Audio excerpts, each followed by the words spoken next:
चलिए हम लोग देखते हैं क्वेश्चन नंबर 47 और इसे सॉल्व करते हैं। देखिए क्वेश्चन क्या कह रहा है। कह रहा एक ठेकेदार को किसी काम को 20 दिन में समाप्त करना है। मान लीजिए कोई ठेकेदार है, कोई ठेका यानी वो ठेकेदारी लेके काम कर रहा है। उसे उस काम को 20 दिन में समाप्त करना है, जिसके लिए उसने 30 व्यक्ति काम पर लगाए हैं। ठीक है, कितने व्यक्ति काम पे लगाए हैं? 30 व्यक्ति काम पे लगाए हैं। यदि उसे 15 दिन में काम समाप्त करना होगा तो कितने और व्यक्ति काम पर लगाने होंगे।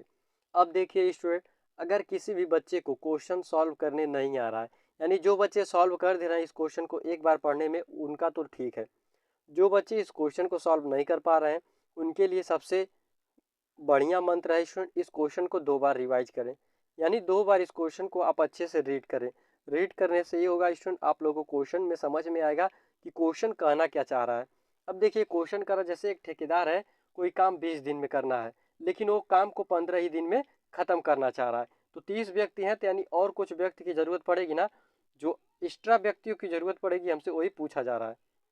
तो देखिए इसके लिए एक सूत्र होता है, M1 D1 is equal to M2 D2। अब देखिए M1 यानी कितने आदमी हैं, यानी 30 व्यक्ति हैं। D1 यानी 20 दिन इज इक्वल टू M2 यानी कितने व्यक्ति हैं हमको नहीं पता है। D2 15 दिन। अब देखिए 15 का नाम 15, 15 दूना 30, 2 दूना 4 यानी 40, यानी कितने व्यक्ति की ज़रूरत पड़ेगी? 40। लेकिन उस ठेकेदार के पास कितने व्यक्ति हैं? अब ये भी सोचिए उस ठेकेदार के पास कितने व्यक्ति हैं। तो देखिए उस ठेकेदार के पास 20 व्यक्ति हैं, सॉरी स्टूडेंट 30 व्यक्ति हैं। यहाँ पे उस ठेकेदार के पास 30 व्यक्ति हैं, लेकिन व्यक्ति की ज़रूरत पड़ रही है 40। तो 40 में से हम लोग 30 को घटा देंगे, तो 30 व्यक्ति थे, 40 में से घटा दिए, 10 व्यक्ति आ गया, यानी 10 आदमी की और ज़रूरत है उस ठेकेदार को उस ठेके को पूरा करने के लिए, यानी उस कार्य को पूरा करने के लिए। आपका option number D correct option के रूप में आ जाएगा। 100% हमें यकीन है हर एक बच्चे को समझ में आया होगा। इतने आराम से यानी एकदम सवाल को स्टेप बाय स्टेप बेसिक से एकदम निश्चित रूप से आप लोगों को समझ में आ गया होगा जिस तरीके से बताया गया है। क्वेश्चन को आप लोग अगर नहीं समझ में आया होगा रिपीट करके देख लीजिएगा, इतना स्लो बताया गया है, रिवाइज करने की ज़रूरत नहीं है। चलिए स्टूडेंट हम लोग देखते हैं क्वेश्चन नंबर 48 और इसे सॉल्व करते हैं। दूध के एक डिब्बे में 48 लीटर दूध डालने से वह पूरा भर जाता है। यानी मान लीजिए कोई दूध का डिब्बा है, इस तरीके से आपका डिब्बा है, पूरा डिब्बा भरा हुआ है। अगर इसमें 48 लीटर दूध डाल दिया जाता है तो ये पूरा निश्चित रूप से भर जाता है। लेकिन कह रहा इसका 7/12 भाग भरा हुआ है। कितना भाग? 7/12। तो 12 का नंबर 12 चौक 48, 7 चौक 28, यानी इस डिब्बे में 28 लीटर दूध है। प्रेजेंट टाइम में कितने लीटर? 28 लीटर दूध है। यदि इसमें से आधा लीटर दूध निकाल लिया जाए, 28 का आधा अगर हम लोग निकाल देंगे तो कितना बचेगा? अब आप लोग 28 का आधा करिए स्टूडेंट। 28 का अगर आप लोग आधा करेंगे तो कितना आएगा? 14। हम इसमें से 14 लीटर दूध निकाल ले रहे हैं, तो बचा कितना? आपका 14 लीटर। ठीक है, फिर कह रहा इसमें कितना दूध और डाला जाए ताकि यह पूर्ण रूप से भर जाए। अब हमसे पूछ रहा है इसमें कितना दूध और डालें ये पूर्ण रूप से भर जाए। टोटल दूध इसमें चाहिए कितना? 48 लीटर, लेकिन इसमें दूध कितना है? 14 लीटर। हम लोग क्या करेंगे? 48 में से 14 को माइनस कर दें, तो देखिए 8 में से 4 जाएगा तो 4, और 4 में से 1 जाएगा तो 3। कितने लीटर दूध की आवश्यकता है? 34 लीटर। 34 लीटर अगर हम इसमें और डाल दें इस टंकी में तो ये पूरा 48 लीटर फुल हो जाएगा। सभी बच्चों को 100% समझ में आ गया होगा। हम लोग यहाँ से अपना ऑप्शन देखते हैं, option number 3 34 litre correct option के रूप में आ गया। इस क्वेश्चन को आप लोग एक बार और समझिए, अच्छे से देखिए, तभी आप लोगों को समझ में आएगा। देखिए क्या कर रहा है। कह रहा है दूध के एक डिब्बे में 48 लीटर दूध डालने से वह पूरा भर जाता है। यानी इस डिब्बे में अगर हम लोग 48 लीटर दूध डालते हैं तो ये डिब्बा क्या होता है? पूरी तरीके से भर जाता है। ठीक है स्टूडेंट, अब देखिए इसका 7/12 भाग भरा हुआ है, यानी हम लोग इसका 7/12 भाग क्या है? भरा हुआ है। तो हम लोग निकालेंगे, यानी इसमें दूध कितना है? 28 लीटर। अगर आप लोग इससे का 7/12 भाग निकालेंगे तो 28 लीटर आएगा। फिर कह रहा है इसमें से आधा निकाल लिया जाता है। 28 का आधा अगर 14 लीटर हम निकाल लेते हैं तो 14 लीटर इसमें बचता है। अब कह रहा है 14 लीटर में हम और क्या भरे? अगर आप 14 में 34 को जोड़िए, आपका 48 लीटर हो जा रहा है। इसका मतलब हम 34 लीटर और दूध ऐड कर देंगे तो ये डिब्बा भर जाएगा। तो आपका option number C correct option के रूप में आ गया है। चलिए हम लोग इस प्रश्न को सॉल्व करते हैं और देखते हैं इसका करेक्ट ऑप्शन क्या आएगा। अब देखिए क्वेश्चन नंबर 49 कह रहा है विभिन्न प्रकार के कपड़े निम्नलिखित में से किस दर पर उपलब्ध हैं। अब देखिए यहाँ पे ये आपके 4 ऑप्शंस दिए गए हैं। फिर कह रहा है उपर्युक्त में सबसे सस्ता कपड़ा है, हमें बताना है सबसे सस्ता कपड़ा कौन है। अब देखिए इस क्वेश्चन को करने के लिए कैसे हम लोग इस क्वेश्चन को कर सकते हैं ताकि पता चलेगा सबसे सस्ता कपड़ा कौन है। अगर हम लोग ऑप्शन नंबर ए को लेके चलते हैं तो देखिए कितना है, 23 मीटर कितने में मिल रहा है, 23 मीटर 460 रुपये में मिल रहा है। कितने में, 460 रुपये में। तो 1 मीटर कितने में मिलेगा, 460 बट्टे 23, तो 23 दूना 46 यानी 20 रुपये में। अगर हम लोग स्टूडेंट क्वेश्चन को अच्छे से पढ़ेंगे तो हमें एकदम बारीकी से समझ में आएगा। लेकिन देखिए इसी एक ही क्वेश्चन में 4 क्वेश्चन है। जब तक आप इस चारों क्वेश्चन को सॉल्व नहीं करेंगे तब तक आप लोगों को समझ में नहीं आएगा कि क्वेश्चन कह क्या रहा है। हमें चारों ऑप्शन को सॉल्व करना पड़ेगा क्योंकि इसमें ऑप्शन नंबर ए भी है, बी भी है, सी भी है, डी भी है। और हमें बताना है सबसे सस्ता 1 मीटर सबसे सस्ता किसका दाम है। फिर हम लोग दूसरे ऑप्शन को देखेंगे, 38 मीटर 912 में मिल रहा है।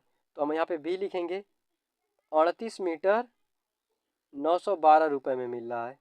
तो हम लोग 1 मीटर का निकालेंगे तो 1 मीटर इधर आएगा, भाग के रूप में हो जाएगा 912 बटे 38। ये बिल्कुल नया क्वेश्चन है स्टूडेंट, ये आप लोगों के लिए लाया गया है। अगर एग्जाम में आ जाएगा तो आप लोग कैसे कर सकते हैं, आपके प्रैक्टिस के लिए लाया गया है।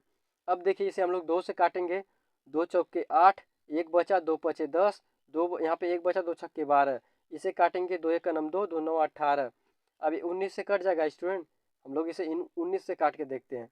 अब देखिए 19, 19 दूना 38, 39 40 और 5, 5 2 7 76, 19 चौक 76 यानी 24 रुपये। इसका कितना आ गया, 24 रुपये। यानी 1 मीटर 24 रुपये में मिल रहा है, 1 मीटर 20 रुपये में मिल रहा है। तो सस्ता कौन मिल रहा है, यानी ऊपर वाला। अभी 2 ऑप्शन बचा स्टूडेंट, 2 ऑप्शन को भी सॉल्व करना पड़ेगा।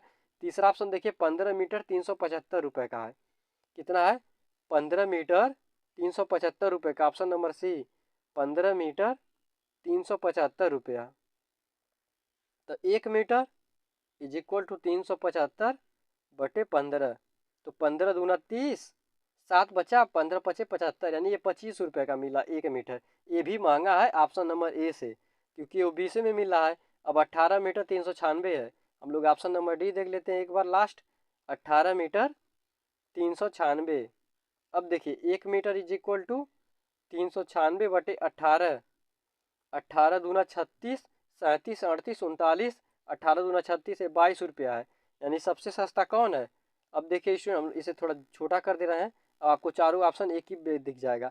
अब देखिए अगर हम लोग यहाँ पे देखेंगे ये 20 रुपये में मिल रहा है, सबसे सस्ता बोलेंगे तो आपका ऑप्शन नंबर ए है। अगर आपका पूछा जाए सबसे महंगा कौन है तो आपका ऑप्शन नंबर सी है सबसे महंगा। आपको दोनों तरीके से करके बता दिया गया है। हम लोग आपका देखिए सबसे सस्ता हमसे पूछा था कपड़ा कौन है, तो आपका option number A correct option के रूप में आ जाएगा। कौन है, आपका ऑप्शन नंबर ए करेक्ट हो गया। चलिए हम लोग अगले प्रश्न की तरफ चलते हैं और क्वेश्चन नंबर 50 देखते हैं। कह रहा पंकज ने चारू से 15 अंक कम प्राप्त किए तथा चारू ने कांता से 5 अंक अधिक प्राप्त किए। यदि तीनों ने कुल 112 अंक प्राप्त किए तो कांता ने जो अंक प्राप्त किए वह है। अब देखिए मैं फिर वही बात रिवाइज करना चाह रहा हूँ बच्चों कि आप लोगों को अगर क्वेश्चन सॉल्व करने नहीं आ रहा है, आप लोग चुपचाप ना बैठें, क्वेश्चन को 1 से 2 बार रीड करें और अच्छे से देखें ताकि जब अगली बार आए तो आप लोग एक स्टेप तक सॉल्व कर सकें। मैं कहता हूँ आप लोग एक ही लाइन लिख सकें। आप एक लाइन लिख पा रहे हैं, अगली बार जरूर 2 लाइन लिखेंगे। तीसरी बार जब करेंगे तो आप लोग 4 बार लिखेंगे, 4 लाइन लिखेंगे, 5 बार लिखेंगे तो 5 लाइन लिखेंगे। लेकिन अंतिम स्थान यानी लास्ट तक जाते जाते आप लोग आंसर तक जरूर पहुंचेंगे। ठीक है स्टूडेंट, आप लोग क्वेश्चन को रीड करते रहिए। पहली बार में 20% समझ में आया, कोई बात नहीं, दूसरी बार में 40 होगा, फिर 80 होगा, फिर ऐसे करते करते एक दिन वो 100% में तब्दील हो जाएगा। देखिए आपका क्वेश्चन क्या कर रहा है, पंकज ने चारू से 15 रुपये क्या है 15 अंक कम प्राप्त किए। 3 स्टूडेंट है, हम लोग तीनों का नाम लिखेंगे, पंकज, फिर कौन है चारू, फिर कौन है कांता जो सबसे लास्ट में है, हम लोग मान लेते हैं कांता यक्स। अब देखिए पंकज ने चारू, अब यहाँ पे देखिए चारू ने कांता से 5 अंक अधिक प्राप्त किए। चारू ने कांता से 5 अंक अधिक, तो यक्स प्लस 5 करेंगे तो कांता से 5 अंक ज़्यादा हो जाएगा। फिर कह रहा पंकज ने चारू से 15 अंक अधिक, यानी पंकज ने चारू से 15 अंक क्या प्राप्त किए हैं, अधिक प्राप्त किए हैं। तो यक्स प्लस 5 है, अब इससे 15 अंक अधिक, तो हम लोग इसमें कर देंगे, आपका हो जाएगा 15 अंक अधिक हो जाएगा। ठीक है स्टूडेंट, अब देखिए हम लोग इसमें से घटा देंगे तो एक्स माइनस 10 के हो जाएगा, 1 एक्स 2 एक्स 3 एक्स, तो 3 एक्स। अब यहाँ पे देखिए 10 में से 5 जाएगा तो 5, अब इज इक्वल टू टोटल किसके है, 112 अंक के है। ठीक है, अब देखिए 3 एक्स इज इक्वल टू किसके, 112 प्लस 5 के। अब 3 एक्स इज इक्वल टू 12 13 14 15 16 17 के, कितना हो जाएगा, 117 हो जाएगा, आपका 117 हो गया। अब देखिए हम लोग 3 से कैंसिल करेंगे, 3 एक नम 3, 3 तिरिके 9, 10 11 2 बचा, 3 9 27, यानी यक्स का मान कितना आ गया, आपका यक्स का मान 39 आ गया। हम लोग देखते हैं, हमसे जो पूछा था वो मिला कि नहीं, हमसे पूछा गया था कांता का अंक। यहाँ पे देखिए कांता ने जो अंक प्राप्त किए कितने, 39, आपका ऑप्शन नंबर भी करेक्ट ऑप्शन के रूप में आ जाएगा। ठीक है स्टूडेंट, ये आपका क्वेश्चन है, आप लोग अच्छे से देख लीजिए, बहुत ही प्यारा क्वेश्चन है और इस तरीके के क्वेश्चंस आपके एग्जाम में आते ही आते हैं। आप लोगों को किस तरीके से सॉल्व करना है ताकि आप लोग अपने आंसर को फाइंड कर सकें और अच्छे से अपने नवोदय विद्यालय में एडमिशन ले सकें। तभी स्टूडेंट ये संभव हो सकता है जब आपकी प्रैक्टिस जारी रहेगी। आपकी स्टूडेंट वीडियो हमेशा छोटी आती है ताकि क्यों कि आप एग्जाम के समय में ज़्यादा से ज़्यादा खुद से प्रैक्टिस कर सकें। आप दूसरे के पीछे भागेंगे तो प्रैक्टिस आपकी नहीं हो पाएगी, नॉलेज बढ़ेगा। लेकिन नॉलेज कब बढ़ाना है स्टूडेंट, जब आप लोगों के पास टाइम हो। आप लोगों के पास टाइम बिल्कुल भी नहीं है, मात्र अब मान सकते हैं आप 1 मंथ का आप लोगों के पास टाइम है। अच्छे से अच्छी अपनी तैयारी को करते रहिए। चलिए हम लोग अगले प्रश्न को देखते हैं, प्रश्न नंबर 51 को, और इसे सॉल्व करते हैं। यहाँ से देखिए क्वेश्चन नंबर 51 कर रहा है, अंक 6 4 2 1 तथा 0 को केवल एक बार प्रयोग करके 5 अंकों की सबसे छोटी संख्या बनाइए। कितना है, 6 है, 4 है, 2 है, 1 है, 0 है। अब हमें 5 अंकों की सबसे छोटी संख्या बनानी है। आप लोगों को कई बार बता चुके हैं, छोटी के लिए हमें छोटा अंक लेना है। इसमें सबसे छोटा क्या है, 0 है, लेकिन उससे पहले क्या लेना है, 1 लेना है, फिर 0 लेना है, फिर 2 लेना है, फिर 4 लेना है, फिर 6 लेना है। आपकी 5 अंकों की सबसे छोटी संख्या बन के तैयार हो गई, आपका ऑप्शन नंबर 4। अगर स्टूडेंट जो भाई को यह प्रश्न समझ में नहीं आया है, समझ लीजिए उनका नवोदय विद्यालय में एडमिशन कभी नहीं हो सकता, क्योंकि इससे आसान प्रश्न आप लोगों को कभी मिल ही नहीं सकता। ठीक है, अगर आप लोग ऐसे आसान प्रश्न को छोड़ देते हैं, समझ लीजिए आप वो 19 प्रश्न भूल जाइए जो आप लोग करने के लिए तैयारी कर रहे हैं, क्योंकि इससे आसान और कोई प्रश्न ही नहीं है। ठीक है, ये था स्टूडेंट आज आप लोगों के लिए जो 5 क्वेश्चंस लाए गए थे, आप लोग को करा दिए गए हैं। आप लोगों का क्या स्कोर रहा, आप लोग कमेंट बॉक्स में ज़रूर बताइएगा। अगर स्टूडेंट आप लोग को स्टडी मटेरियल के प्रति कोई भी शिकायत रहेगी, आप लोग कमेंट करके ज़रूर बताइएगा, या कोई भी आपका रिक्वायरमेंट रहेगा तब पर भी बताइएगा। यह चैनल आप लोगों के लिए हमेशा कारगर साबित होगा, और ये आपकी जो प्रैक्टिस चल रही है ये भी आप लोग के एग्ज़ाम में 100% आपको नंबर दिलाएगा। ठीक है स्टूडेंट, आप लोग जब एग्ज़ाम देकर आइएगा अपना फीडबैक ज़रूर दीजिएगा। आपको मिलेंगे इसी तरीके से एक अन्य वीडियो में, तब तक के लिए जय हिंद। कर दो यार, तुम्हारे पैसे थोड़ी ना कट रहे, कर दो।